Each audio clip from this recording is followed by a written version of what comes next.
हम सबसे पहले आप सबका धन्यवाद करते हैं कि हम लोग हमने आप लोगों को बुलाया बातें करने के लिए और आप लोग मैं आप सबका धन्यवाद करती हूँ। और दूसरा,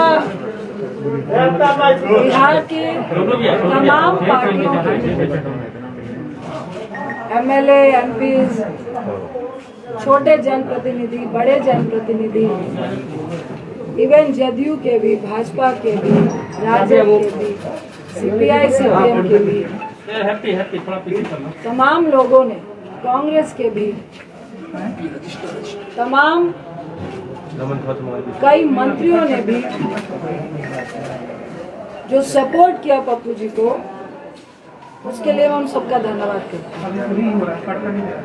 तीसरी बात, बहुत राजनीतिक लोग भी चाहते थे कि आज की प्रेस कॉन्फ्रेंस में हम लोग भी साथ आपके खड़े हो। मैं उन सब से माफ़ी चाहती हूँ, क्योंकि मेरा मकसद आज भी अभी तक राजनीति खेलने का नहीं है। ये महामारी का वक्त है, इसलिए मैं उन सब से माफ़ी चाह रही हूँ, क्योंकि सत्ताधारियों को ऐसा कुछ भी मैं महसूस नहीं कराना चाहती जिसकी आड़ में वो लगे हुए हैं। ये महामारी का वक्त है, लोगों को बचाने का वक्त है, इसलिए मैं माफ़ी चाहूँगी कि मुझे ये प्रेस कॉन्फ्रेंस को राजनीतिक लोगों के साथ नहीं करना था। मैं उन सब का धन्यवाद करती हूँ कि जो तहे दिल से पप्पू जी के साथ है। सही मायने में देखिए, लोग पप्पू जी के साथ इसलिए नहीं खड़े हैं कि अभी 4 दिन में चुनाव हो रहा है या कुछ ऐसा होने वाला है, क्योंकि बहुत बड़ी पार्टी है। आज इसलिए खड़े हैं लोग क्योंकि महामारी चल रही है, पैंडेमिक चल रहा है, दूसरी लहर चल रही है और कईयों की जानें जा रही हैं। सब लोग भयभीत हैं और उस भय में हम और आप एक दूसरे का सपोर्ट बन रहे हैं।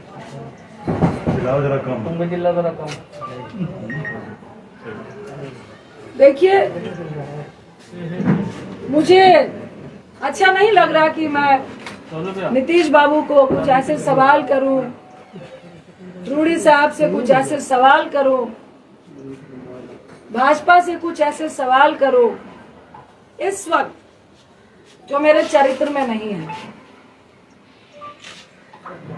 पप्पू जी को आज जेल भेज दिया गया। क्यों भेज दिया गया? किस लिए भेज दिया गया? ऐसा क्या उल्लंघन किया था? ऐसा कौन सा अपराध था? 32 साल पुराना केस, सुबह 9 बजे से घर से लेकर गए हैं। पहले बोला लॉकडाउन का उल्लंघन है। भाई, दिल्ली में लॉकडाउन का उल्लंघन, अगर आपने मास्क नहीं पहना है 500 रुपए का पर्ची काट के आपको वार्न करके भेज देते हैं। ये होता है लॉकडाउन का उल्लंघन।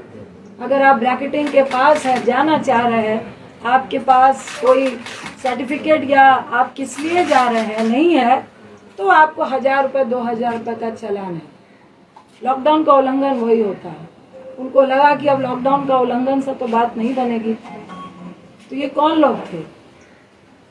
किनके इशारे पे हुआ? नीतीश बाबू, अगर आप इतने कमजोर और असहाय महसूस कर रहे थे तो भैया हम लोग को भी फोन करके बता देते कि भाई मैं मजबूर हूँ, बहुत कम विधायक आए हैं और भाजपा का सिर्फ बिहार में नहीं पूरे देश में गुंडा राज चल रहा है। जो वो चाहते हैं वो ही करते हैं। सत्ता में अगर आप हैं तो वो चोर नहीं है, अगर आप सत्ता में नहीं है तो आप चोर हैं। मुझे तो परेशानी के साथ हंसी भी आ रही थी कि ना चोर को पकड़ूंगा ना चोरी को पकड़ने दूंगा, ना मैं खुद काम करूंगा ना किसी को काम करने दूंगा। देखिए, मुख्यमंत्री साहब, ये किसी पर छींटाकशी का वक्त नहीं है और मुझे आपसे कोई निजी दुश्मनी नहीं है। मैं तो आपसे ये पूछना चाहती हूँ कि आपको आखिर हो क्या गया है, इतने अपंग क्यों हो चुके हैं? ऐसी कौन सी चीजें हैं जिसके दबाव में आप वो सब कुछ कर रहे हैं जो बिहार को गवारा नहीं है? क्या बालिका गृह कांड है? क्या आपकी बहुत सारी फाइलें हैं? क्या आपके केस है? नीतीश बाबू, मेरा मन नहीं है, लेकिन बताइए, 91 में आप पे हत्या का केस हुआ, 2011 में आपने उसको रफा दफा किया, और हम भी चाहते हैं, हम भी समझते हैं कि राजनीति में केसेस होते हैं, कानून अपनी कार्रवाई करता है। 89 पे पप्पू जी पे केस हुआ, अभी वो तीनों लोग जो इस कांड का सूचक था, जो जिसने बोला कि मेरा किडनैप हुआ और जो गवाह था, उन तीनों का वीडियो चल रहा है कि ये केस फर्जी है। 32 साल पुराना केस आपको इस महामारी के वक्त याद आया, क्यों? इसी में सारी बातें छुपी है। रूडी साहब, क्या बोलूं? मुझे तो एक शब्द नाम लेने का मन नहीं कर रहा, और मैं उनसे ये सबसे पहले मैं आपके माध्यम से उनसे पूछती हूँ कि आपका राजनीतिक इतिहास क्या है? आप राजनीति में कैसे आए? क्या संघर्ष किया? मैं पूरी बात रूडी जी नहीं बताऊंगी। आप पायलट थे, आप कैसे क्या किए, किनको नौकरियां दिलाइया, किसके आशीर्वाद से आप राजनीति में आए, कैसे मंत्री बने, और आपके घर में उत्तराखंड में फार्म हाउस से लेकर, बिहार से लेकर, दिल्ली से लेकर, कहां कहां पे जितने भी स्टाफ हैं, रूडी साहब आप ही बता दीजिए, सैलरी कहां से उठाते हैं? जो कॉन्स्टिट्यूशन क्लब में आपको इंचार्ज बनाया गया, वहां पे कितना घोटाला हुआ वो आप ही बताएंगे। वहां कितने स्टाफ हैं और कितने काम कर रहे हैं, और कितने आपके यहाँ पे काम कर रहे हैं, वो भी आप ही बताएंगे। आप स्किल इंडिया के मिनिस्टर थे, मोदी साहब ने आपको क्यों हटाया, वो भी आप ही बताएंगे। एम्बुलेंस के ड्राइवर को स्किल इंडिया के तहत आपको ट्रेनिंग देनी थी, क्यों नहीं दी, वो भी आप ही बताएंगे। मेरा तो सवाल इतना है कि जिनके घर पत्थर शीशे के हों, और वैसे लोगों को पत्थर मत मारिए जो सड़क पे पहले से खड़ा है। इतना आसान नहीं होता है। ये कोई ड्रामा या नाटक नहीं चल रहा है कि हम पिक्चर खिंचाने के लिए लाशों के ढेर पे जा रहे हैं, फोटो खिंचाने के लिए शमशान घाट में जा रहे हैं, फोटो खिंचाने के लिए अस्पताल अस्पताल घूमने का काम कर रहे हैं। ये मजाक नहीं है। रूडी साहब, मुख्यमंत्री साहब और ये भाजपाइयों कमरे में बैठ के लॉबी लॉबी खेलने में बहुत मजा आता है। मॉडलिंग करते हुए सेटिंग करने में बहुत मजा आता है। और रूडी साहब की राजनीति हैसियत राजनीतिक व्यक्ति से ज्यादा सेटिंग और लॉबी लॉबी करने वाली है। आज उसी के बल पे जिस तरह आपने पप्पू जी को जेल भेजने का काम किया है, भाई वो तो सड़क पे खड़े थे, अपनी मौत का कफन बांध के परिवार को, पत्नी को, बच्चे को, तमाम लोग को छोड़ के पहले ही अपनी जान देने के लिए खड़े थे। आपने उनको जेल भेज दिया, डरा दिया आपने। कितना डराएंगे? आपने तो मुझे भी जगा दिया। मैं एक सेकंड भी बाहर मास्क के बगैर नहीं रहती हूँ, लेकिन आज हूँ। आपने किया। अब जब तक पप्पू जी जेल में है, खेल तो होगा और अस्पतालों का निरीक्षण भी होगा। जो बेड आप लोग बेच रहे हैं प्राइवेट और सरकारी, और जिन माफियाओं से मिलकर ड्रग्स की कालाबाजारी हो रही है, ऑक्सीजन की कालाबाजारी हो रही है, रेमडेसिविर की कालाबाजारी हो रही है, ये खुंदक सिर्फ पप्पू जी के राजनीतिक कद से नहीं है, ये खुंदक आपकी और ड्रग्स कंपनियों की अरे बोल लो भाई, तुम्हें लोग पीछे जो एक साथ मिली भगत से जो आप पैसा कमाने में आज बिहार में रोक लग रही थी। हर अस्पताल में लगातार लोग रोक लगा रहे थे। हर अस्पताल में एक तरफ 95,000 का ऑक्सीजन सिलेंडर मिल रहा था, तो कोई व्यक्ति आपको फ्री में पहुंचा रहा था, आपकी दुकान बंद हो रही थी। आपने छेड़ा है, अब तो हम लोग भी चप्पा चप्पा छानेंगे कि कितनी मिली भगत है। ये तो सबके सामने है, सरेआम है कि जहां पर शमशान घाट में 200 लाशें जल रही है, वहां आप 10 दिखाते हैं। सिर्फ बिहार में नहीं, हर जगह पे, उत्तर प्रदेश में, दिल्ली में, मध्य प्रदेश में, जहां जाइए वहीं ये हाल है। देखिए, सत्ताधारियों को उतना ही डराना चाहिए जितने में लोग डरे।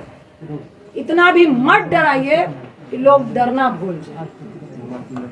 और जो सड़क पे खड़ा हुआ व्यक्ति को आप जब डराने की कोशिश करते हैं, मौत का कफन बांध के खड़ा हुआ व्यक्ति, उस व्यक्ति को जब आप डराने की कोशिश करते हैं, तो डर खुद डर जाता है।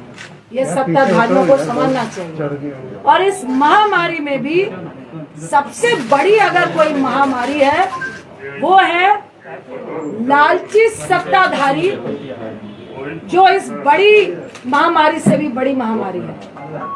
वैसे लोग जो आज सत्ता में विराजमान है, जो जनता को मरते देखकर कीड़े मकोड़े समझते हैं और खुद को उनको मारने वाली दवाई समझते हैं। मुख्यमंत्री साहब, आप और आपका गैंग और ये भाजपाई आज जनता को महामारी में कीड़े मकोड़ों की तरह मारने वाली आप लोग दवाई बने हैं। महामारी से अगर 10 लोग मर रहे हैं, पर आपके कारण 500 लोग का आंकड़ा जो हो रहा है, वो आप लोग के कारण हो रहा है। वो आपकी दी हुई असुविधा के कारण हो रहा है, वो आपकी अव्यवस्था के कारण हो रहा है। पप्पू जी का क्या दोष था? आपके तमाम सरकारी अस्पतालों का निरीक्षण, जिसमें आप रूम में बैठ के मास्क लगाकर जूम से बता रहे हैं कि 25,000 रेमडेसिविर है, इतने ऑक्सीजन सिलेंडर है, इतनी दवाइयां हैं, इतने बेड हैं, इतने वेंटिलेटर हैं।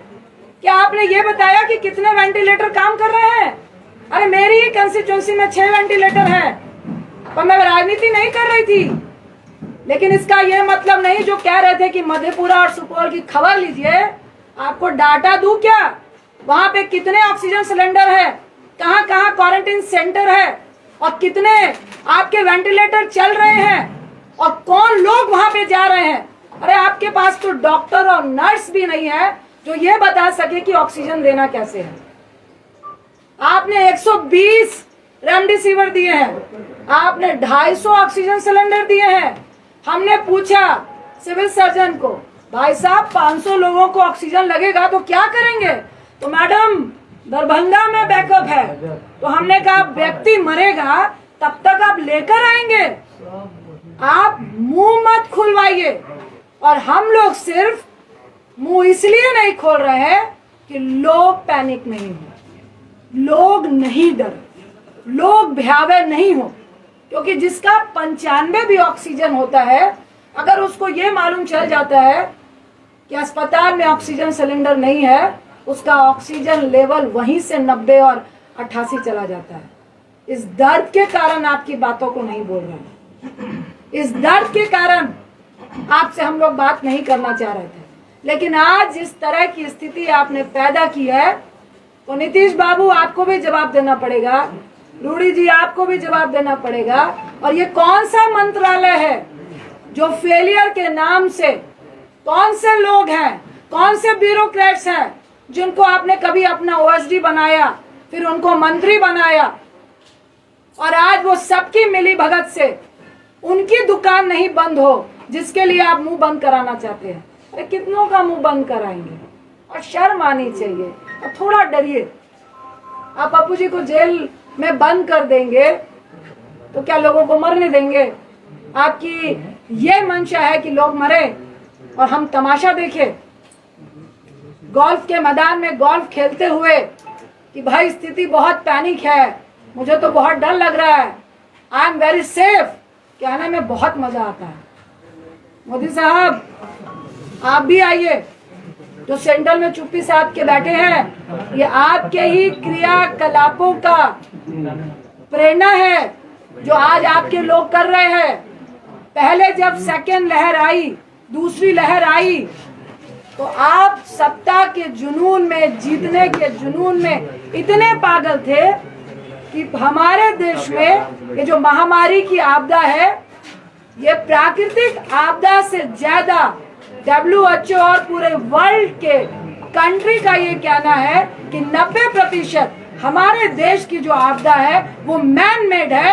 आपके प्रधानमंत्री, आपके सत्ताधारियों ने इसको जबरदस्ती फैलाने का काम किया है, लोगों को मारने का काम किया है। और आपको शर्म नहीं आ रही कि उस बीच में अगर कुछ लोग अपनी जान की परवाह किए बगैर आपकी मदद करना चाहते हैं तो आप जेल जेल खेल रहे हैं, आप राजनीति खेल रहे हैं, आप लॉबी खेल रहे हैं। देखिए, मुझे लॉबी खेलने का कोई शौक नहीं है, ना इस वक्त राजनीति खेलने का शौक है, और ना ही जो खेलेगा उसको खेलते देते रहने का, देखने का शौक है। देखिए, जो चौराहे पे है वो तो रहेगा, जो डर रहा है वो इस बात को समझे कि जल्द से जल्द अगर पप्पू जी की रिहाई नहीं हुई और ये ड्रामा चलता रहा तो बहुत जल्द आपको भी मुख्यमंत्री आवास से निकलना पड़ेगा, आपके मंत्रियों को मुख्यमंत्री आवास से निकलना पड़ेगा और चौराहे में खड़ा होना पड़ेगा और जवाब देना पड़ेगा। ये दिल्ली में बैठ के जूम से काम नहीं चलेगा। अगर आज आप फर्जी केस में पप्पू जी को जेल में डाल के ये जो प्रशासन और डॉक्टर का खेला खेल रहे हैं, 3 दिन से उनको पटना से मधेपुरा, मधेपुरा से वीरपुर, और अभी प्रशासन और डॉक्टर के सूत्रों से हम बता रहे हैं कि उनको दरभंगा आप भेज रहे हैं, और उसमें डॉक्टर बोल रहे हैं कि हमने लिखा है कि higher medicine, higher doctor facility की रिक्वायर। अब प्रशासन जाने की उनको कहाँ भेजना है, प्रशासन कह रहा है कि डॉक्टर जाने की उनको कहाँ भेजना है। अरे आपका तो एक भी हॉस्पिटल में ऑक्सीजन सिलेंडर नहीं है।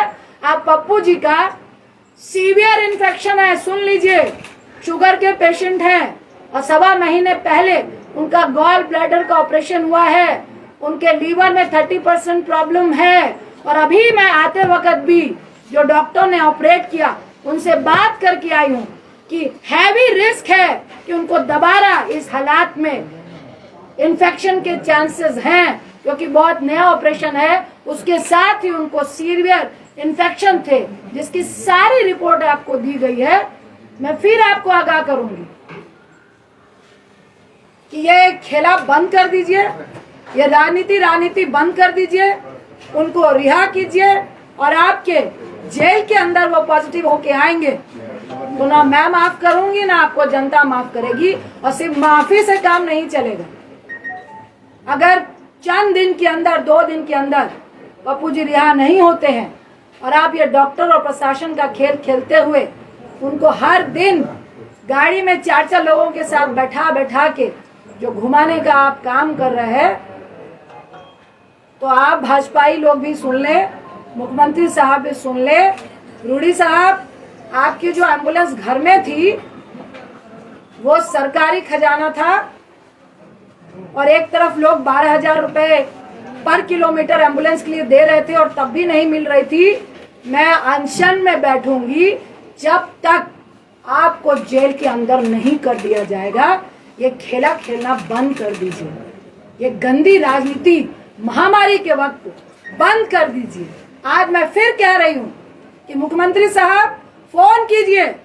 अगर आपको लगता है कि कोई मदद करने में राजनीति कर रहा है मुझे फोन कीजिए, पप्पू जी को फोन कीजिए और बताइए कि पप्पू जी मदद कीजिए, महामारी है, हम सब मिलके काम करेंगे। लेकिन ऐसे मत कीजिए जहां आपको लग रहा है राजनीति हो रही है। हम आपको सहयोग देने के लिए तैयार हैं। फिर आपको आगाह कर रही हूँ, इस महामारी में राजनीति मत कीजिए, किसी की जान मत लीजिए। अगर हमारी फैमिली को आप खतरे में डालेंगे, अगर आप बिहार की जनता को खतरे में डालेंगे, अगर हमारे बच्चों को आप खतरे में डालेंगे, तो आपका परिवार भी मुख्यमंत्री आवास में नहीं बैठ पाएगा। आपका बेटे की मैं रिस्पेक्ट करती हूँ, भूल हो गई, आपका पूरा परिवार नहीं है, लेकिन मैं टिप्पणी नहीं करूंगी।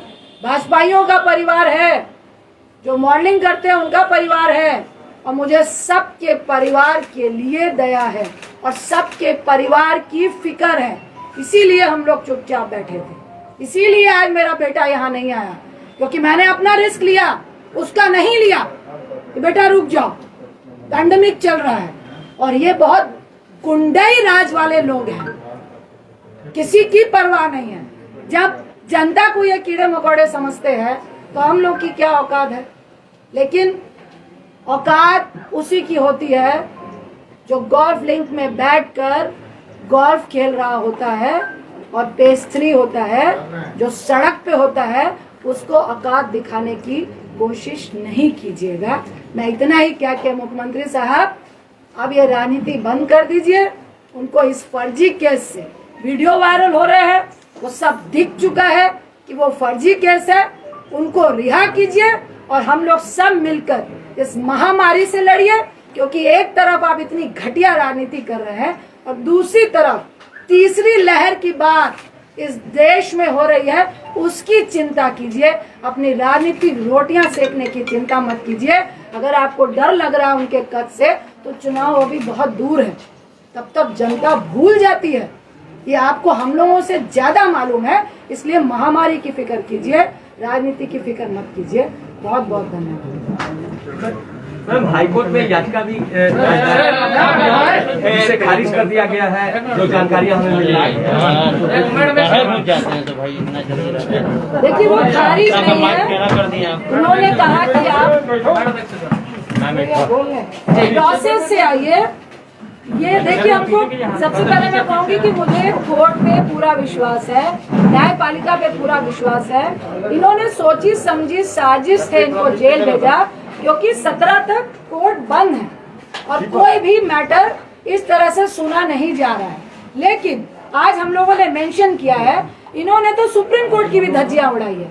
सुप्रीम कोर्ट ने कहा है कि इवन 7 साल से नीचे वाला भी कोई मुजरिम भी है, उस पे भी अगर जेल जाने की नौबत आती है तो आप इस पैंडेमिक में उसको जेल नहीं ले जाएंगे, और अगर कोई जेल में है भी तो उसको 90 दिनों की आपको पैरोल देनी है। सही मायने में कानूनी तरीके से जब इनको मधेपुरा भेजा गया तो मजिस्ट्रेट को ही खड़े खड़े इनको बेल दे देनी चाहिए थी। लेकिन ये रणनीति है, और मैं नहीं चाहते हुए मैं कहूंगी कि दबाव में है। वहां पे कुछ हो रहा था, लेकिन रात के 8 बजे नहीं हुआ। ये लोग खरीद रहे हैं और इनको जबरदस्ती इस मंशा से तंग किया जा रहा है कि पप्पू जी तंग हो, 4-5 दिन रहे, उनको भी महामारी से डर लगे, उनको भी जेल से डर लगे। जब वो डर जाएंगे तब हम देखेंगे। ये एक षड्यंत्र चल रहा है और इसमें सुप्रीम कोर्ट की भी धज्जियां उड़ाई जा रही हैं। आज हम लोगों ने मेंशन किया है डॉक्टर मेडिकल को लेके ही कि सुप्रीम कोर्ट का हवाला देते हुए इनको जमानत मिलनी चाहिए। आपने 4 लोगों को सड़क पे खड़ा करने की बात कही थी, नाम मेंशन नहीं किया आपने। देखिए, जब खड़े होंगे तो आप खुद देख लेंगे कौन कौन मंत्रालय इस पैंडेमिक में फेलियर है और किन किन नींद हराम हो रही है, और किसका माफियाओं से और इस ड्रग्स माफियाओं से बिजनेस चल रहा है, वो पूरा बिहार जान रहा है। मैडम, आप बिहार में है, आप कब तक बिहार में रहिएगा मैडम? भी बंद करा दिया गया है। बहुत जगह लोग जो है खा नहीं पा रहे हैं, जो खाना मिलता था उसको देखिए, ये मैं कहूंगी कि महामारी में बहुत ही घटिया किस्म की राजनीति हो रही है। हम लोग का खाना अभी भी बन रहा है, लेकिन वो परमिशन नहीं दे रहे हैं, पास नहीं दे रहा है। हम लोग फिर पास के लिए लगे हैं। मैडम आप कब तक बिहार में पास हैं? नहीं देंगे, हम लोग वोट देंगे। मैडम कब तक आप बिहार में? मैडम पप्पू यादव उजागर कर रहे थे काफी खुलासों को, आप उनको कंटिन्यू रखेंगी जो वो कर रहे थे? देखिए, और कहीं प्रशासन भी आप पर ये कार्रवाई कर सकती है? मैं बिहार हूँ, मैं दिल्ली हूँ, मैं कहाँ हूँ, लेकिन आपके अस्पतालों का निरीक्षण लगातार चलेगा और आपके अस्पतालों की पोल अगर आपने सही नहीं की तो वो आप लोग फोटो देखेंगे, उसके वीडियो चलेंगे। जहाँ पे ऑक्सीजन की कमी होगी, जो हम लोग से मांगेंगे उनको ऑक्सीजन मिलेंगे। जहाँ से रेमडेसिविर ब्लैकमेलिंग होगा वहाँ भी उनका पोल खुलेगा और जिनको जरूरत पड़ेगी दवाइयों की वो भी हम लोग देंगे। जितनी मदद कंटिन्यू हो रही थी वो लगातार मदद होती रहेगी। इस पैंडेमिक में आप किसी को मदद करने से नहीं रोक सकते। ये वैसे सत्ताधारी है, आज पप्पू जी को यहाँ जेल में बंद किया है, वहाँ हमारे कांग्रेस के यूथ अध्यक्ष को तो श्रीनिवासन के घर में जांच हो रही है कि खाना कहाँ से खिला रहे हैं भैया, आप कहाँ से दवाई दे रहे हैं। तो ये गुंडाई राज चल रहा है, मैं फिर कहूंगी पूरे देश में, जिसके खिलाफ हम और आप सबको खड़े होना है। आपने अनशन की बात करी, अनशन को कब बैठेंगे? मैडम अनशन का कोई दिन तय किया है? कब से जारी है अनशन? मैंने आपको बोला, मुख्यमंत्री साहब को फिर आगाह किया, जल्द से जल्द पप्पू जी की रिहाई हो, क्योंकि आपने फर्जी केस में जबरदस्ती इस पैंडेमिक में जो पोल आपके स्वास्थ्य का खुल रहा था सुविधाओं का, उसके लिए आपने भेजा है। अगर आप इस तरह से छिछोरी राजनीति करेंगे तो हम लोग को भी मजबूरन आपके सामने आना पड़ेगा और जब तक आपके मंत्रीगण भी जेल नहीं जाएंगे तब तक अनशन। मैडम आरजेडी के मधेपुरा विधायक ने कल प्रेस कॉन्फ्रेंस कर कही कि ये गिरफ्तारी पहले होनी चाहिए थी, बीजेपी जो है कहीं न कहीं षड्यंत्र के तहत ये खेला करवाई है। विनाशकाले विपरीत बुद्धि। मैडम पीएम केयर फंड जो है पारदर्शिता उसमें नहीं आई, कहा जा रहा है कि जो वेंटिलेटर खरीदे गए उसमें बहुत सारे तकनीकी खराबी चल रही है। आपको दूसरी पीएम केयर फंड की बात चल रही है। 100 रुपए किलो डीजल, 100 रुपए डीजल और पेट्रोल हो चुका है और उससे उनको 21 लाख करोड़ रुपए आ चुके हैं और पीएम फंड में भी कितने रुपए आए हैं वो उन्होंने बताया नहीं है। और ये पैसा कहाँ जा रहा है, किसकी जेब में जा रहा है? क्या मुझे तो मैं दावा करती हूँ कि ये ऑक्सीजन सिलेंडर की ब्लैकमेलिंग वालों को मिल रहा है। अभी दिल्ली में खान मार्केट में पकड़ाया था 800 जो ऑक्सीजन आपके कंसंट्रेटर है और उनका जो नवनीत कालरा वो बीजेपी और आम पार्टी से मिला हुआ है। ये तो मिली भगती और उन्हीं को पैसे दिए जा रहे हैं कि आप विदेश से मंगाइए 20,000 में और यहाँ पे 70,000 में दीजिए और फिर हमारे पार्टी फंड में भी दीजिए। तो चुनाव में आखिर सत्ता पाने के लिए किस तरह से वो एमएलए खींचे? महामारी को छोड़ के सेंट्रल विस्टा पर ज्यादा ध्यान दिया जा रहा है। अभी जो मैडम सिंपल सवाल ये है कि 2005 में जब चंद्रशेखर खड़े हुए थे मधेपुरा से, उन्होंने पैम्पलेट पर आपका और पप्पू जी का फोटो लगाया था, लेकिन कल उन्होंने कहा है कि पप्पू यादव गुंडा है और बीजेपी के एजेंट है। आप सवाल का भी जवाब आप खुद ही दे रहे हैं। नहीं तो आप बताइए ना कि आपका फोटो भी इस्तेमाल किया। मुझे कोई कमेंट नहीं, वो इस लायक नहीं है। मैडम जिस तरह से पप्पू जी लगातार सरकार के खिलाफ उद्भेदन कर रहे थे, क्या रजिंदर रंजन जी अभियान प्रकाश करके इसी तरह का पप्पू जी का जो कार्य था वो संभालेंगे? देखिए, मैं इस पैंडेमिक में तमाम बिहार वासियों के साथ हूँ और ये दुर्व्यवस्था जो स्वास्थ्य में है उसके साथ हूँ, जो हमारा सिस्टम फेलियर है उसके साथ हूँ और लगातार खड़ी हूँ। इसके लिए मुझे कोई नहीं उम्मीद में आरजेडी से कोई उम्मीद? आरजेडी से क्या उम्मीद है? हम महामारी की बात करने आए हैं और आरजेडी के भी बहुत सारे ऐसे एमएलए हैं, बहुत सारे ऐसे लोग हैं जिनका दर्द पप्पू जी के लिए है और जो गलत हुआ इस महामारी में है उनके लिए है। उनको मैं बहुत बहुत धन्यवाद दूँ।